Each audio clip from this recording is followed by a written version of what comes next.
2013 সালের সেই হেফাজতের শাপলা চত্বরের আদর্শ ধারণ করে তারা আবার ফ্যাসিবাদের বিরুদ্ধে এবং ভারতীয় সাম্রাজ্যবাদের বিরুদ্ধে তারা লড়াই করেছে, তারা জীবন দিয়েছে।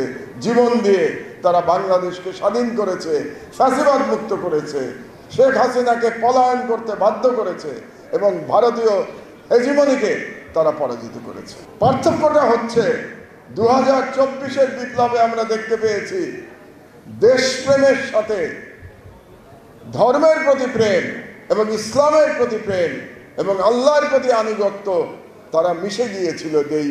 এই দুই আদর্শ মিশে গিয়েছিল। এই কারণেই এবার আমরা বিজয় লাভ করেছি। মুক্তাগাছার বাসিন্দা শহীদ সামনের আরেক বাসিন্দা ক্যামেরার প্রতিসম্পাদন করেন।